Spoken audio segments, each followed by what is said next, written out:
નમસ્તે મિત્રો, આપણી સાથે અત્યારે અર્જુનસિંહ છે, જેઓને કમરમાં ખૂબ જ તકલીફ હતી અને ડોકમાં પણ હતી. તો આપણે તેને પૂછીએ કે ક્યાંથી આવે છે અને તકલીફ કેવી હતી. અર્જુનસિંહ, આપ ક્યાંથી આવો છો? મારું નામ અર્જુનસિંહ સામથી રાણા છે. હું સાણંદ તાલુકાનો કોલટ ગામ છે, ત્યાંથી આવું છું. અને મને લગભગ 2012થી કમરમાં L4 અને L5માં તકલીફ હતી. એ પછી મેં 2012 પછી તો લગભગ 12-13 ડૉક્ટરને અમદાવાદમાં બતાવ્યું, ફિઝિયોથેરાપિસ્ટને બી બતાવ્યું છે અને દરેક જગ્યાએ, અને ઓપરેશન બી કરાવડાવ્યું મેં, તો પણ એમાં મને કોઈ ફરક પડતો નહોતો. લગભગ 2020માં તો મેં ઓપરેશન કરાવડાવ્યું છે, મેં સ્નાયુમાં અહીંયા કંઈક શું કરો લેપ્રોસ્કોપી. એના પછી પણ મને પગમાં તકલીફ એવી રહેતી કે કમર 5-10 મિનિટ ચાલુ એટલે કમર એકદમ કડક થઈ જાય, લાકડા જેવી કમર થઈ જાય, પછી વડાય નહીં, સહેજ બી ના વડાય, પછી ચલાય નહીં. જો ઓળવા જવું તો અંદર કંઈક ઝટાકા જેવું વાગે અને પછી એકદમ બ્લોક થઈ જાય, એવું થઈ જતું હતું. એ ઘણા વખત સુધી એ તકલીફ હતી મને. અત્યારે સારું છે. હા, હું પહેલી વાર લગભગ 9/4 કે 9/5 આવ્યો હતો પહેલાં. 9/4/2024 અને પછી આજે 20 દિવસે બીજી વાર આવે છે. કેમ છે દવા વગરની ટ્રીટમેન્ટ? ના, બહુ સારું છે, બહુ સરસ છે, ઘણો આરામ છે. કારણ કે હું અત્યાર સુધી તો આમાં થાકી ગયો છું. લગભગ 15-17 ડૉક્ટરને બતાવ્યું મેં. એની અંદર ઓર્થોપેડિક અને માંડીને સ્પાઇનના ડૉક્ટરો જે બી આવે છે એ બધા ડૉક્ટરો બતાવી ચૂક્યો, તો પણ કંઈ આરામ એવો પડતો નહોતો. આરામ થાય પણ દવા લો ત્યાં સુધી આરામ હોય, કે ઇન્જેક્શનો લો ત્યાં સુધી આરામ હોય, B12ના ઇન્જેક્શનો લો ત્યાં સુધી. પછી પાછું તકલીફ એની જાત થઈ જાય. પછી આપણને કંઈ ગમે નહીં ને આખું શરીર કડતર રહે ને એવું બધું. આ બે ટ્રીટમેન્ટ બે વખત તમારા તરફથી ટ્રીટમેન્ટ થઈ છે, એ ટ્રીટમેન્ટ પછી ઘણું સારું છે. ઇન્જેક્શન ઓપરેશન વગર? હા, દવા ઇન્જેક્શન આપણે કશું જ નહીં, કંઈ જ નહીં, કોઈ ગોળી પણ નહીં.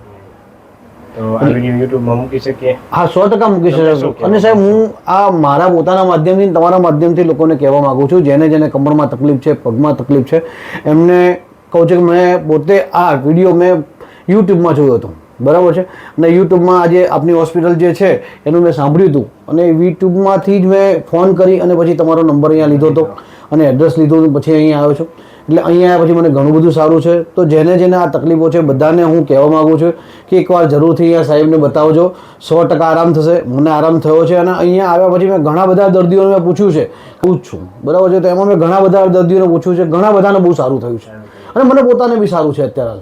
એટલે બધાને કહું છું જ કે બધા અહીંયા એકવાર આવજો, મુલાકાત લેજો, અને એકવાર મુલાકાત લેશો એટલે ચોક્કસ એમને ખબર પડશે કે સારું થાય છે જેમ. એટલે 100% બધાને હું તો બધાને મારા તરફથી કે હું કહું છું એમને. એટલે લગભગ મેં સાંભળ્યું છે.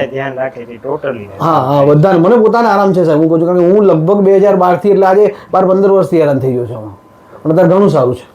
તમારી કૃપાઓ છે. કૃપા ભગવાનની કૃપા છે, બરાબર છે, મહેનત તમારી છે, પણ અમને તો આરામ મળે એટલે અમારા માટે અત્યારે તમે ભગવાન જેવું અમે તો માનીએ કે અત્યારે ભગવાન થઈને આવો છો.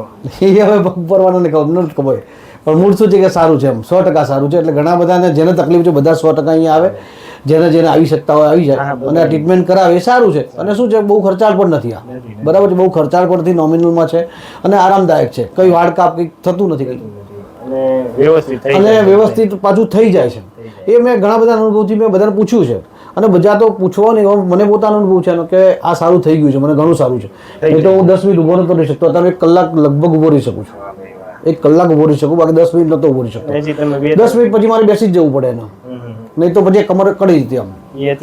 ના, 1 કલાક બેસું મને કોઈ તકલીફ નહીં, અને કલાક સીધો ફરું તો કોઈ તકલીફ નહીં. તો 10-15 મિનિટ ચાલતો હોય તો પાછું બેસી જવું પડે, એવું થતું. આ L4 L5માં જ કડક થઈ જતું. તમે 4-5 વાર આવશો ને ત્યાં આવ રેડી. ભલે સાહેબ, ચોક્કસ. Thank you. ભલે.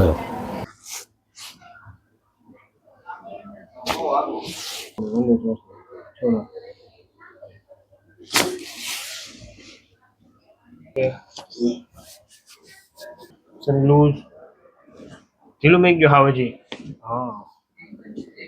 ઢીલું મેકજો હજી. ઓકે, શરીર લૂઝ. ઓકે, કરી જાઓ લૂઝ. ઢીલું મેકજો. હા, શરીર લૂઝ.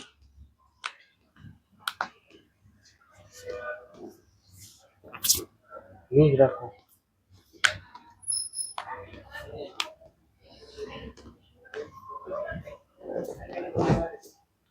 લૂઝ મેકજો શરીર. હા,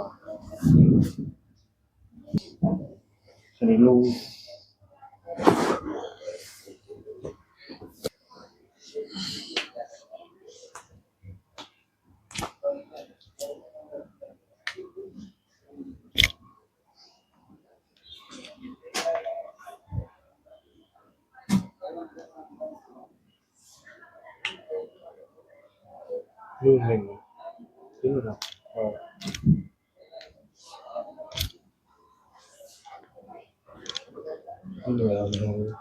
હમ